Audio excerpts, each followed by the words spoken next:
आरा machine का business कैसे शुरू करें, जानिए इस वीडियो में। दोस्तों, अगर आप लकड़ी से जुड़ा हुआ बिज़नेस करना चाहते हैं तो आरा मशीन का बिज़नेस ज़रूर कर सकते हैं, बहुत ही फ़ायदेमंद बिज़नेस है।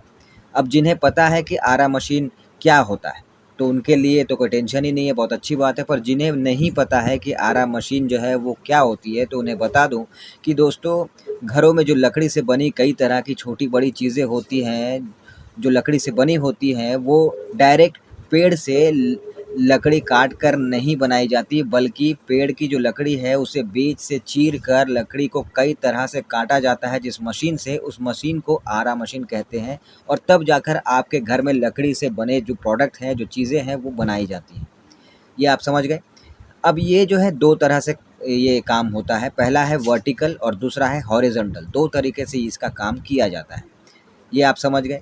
अब आपको ये बताते हैं कि इस आरा मशीन को लगाने के लिए आपको किसका परमिशन लेना होता है, किस तरह का परमिशन लेना होता है, किससे परमिशन लेना होता है। तो देखिए, इस मशीन को लगाने के लिए आपको गवर्नमेंट से परमिशन लेनी होती है और गवर्नमेंट आपको परमिशन देती है। वो भी उसका भी कुछ रूल्स एंड रेगुलेशन है, जैसे कि गवर्नमेंट जो है 12 इंच की आरा मशीन लगाने की अनुमति देती है। अगर इससे ज़्यादा की आप लगाएँगे तो वो इल्लीगल मानी जाती है। अब ये भी आपको बताते हैं कि आपको वन विभाग के मेन जो अधिकारी होते हैं, अधिकारी के जो ऑफ़िस होते हैं, वहाँ पर जाकर आपको कुछ डॉक्यूमेंट्स जमा करने होते हैं, अगर आप इस मशीन को लगा रहे हैं, इसका बिज़नेस कर रहे हैं।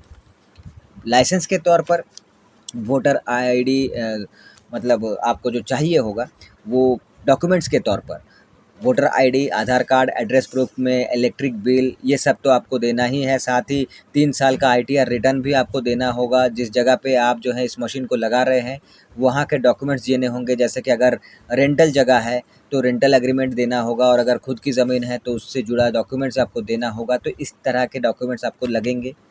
साथ ही आपको कुछ रूल्स एंड रेगुलेशंस हैं, जो आपको मानने होंगे, फॉलो करने होंगे। जैसे कि 10 किलोमीटर का एरिया का डिस्टेंस मेंटेन करना होगा। अगर आप जहाँ पे बिज़नेस को स्टार्ट कर रहे हैं, वहाँ पे आस-पास अगर कोई वन है, कोई जंगल है, कोई वन तरह का एरिया है, तो फिर आपको 10 किलोमीटर का एरिया जो है आपको छोड़ना होगा, उसके बाद ही वहाँ पे आप स्टार्ट कर सकते हैं।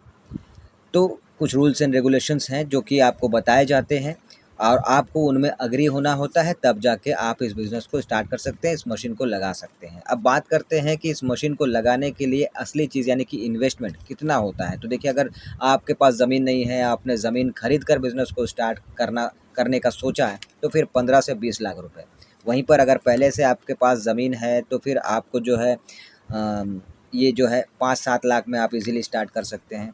वहीं पर अगर खुद की ज़मीन खरीदनी भी नहीं है और खुद की ज़मीन है भी नहीं, रेंट पे स्टार्ट करना है, तो भी 6 से 7 लाख तक में आपका जो है ये बिज़नेस स्टार्ट हो जाता है।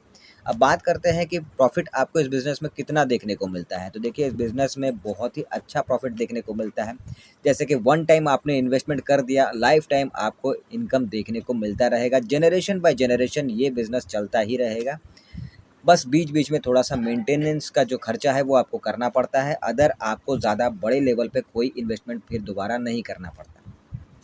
और प्रॉफ़िट, जैसे मैंने कहा कि जितना ज़्यादा आपको काम मिलेगा, उतना ज़्यादा आपको प्रॉफ़िट देखने को मिलेगा। अगर शुरू-शुरू में भी समझने के लिए कहें, तो भी 50,000 तक ईज़िली आप जो है इस बिज़नेस से कमा सकते हैं।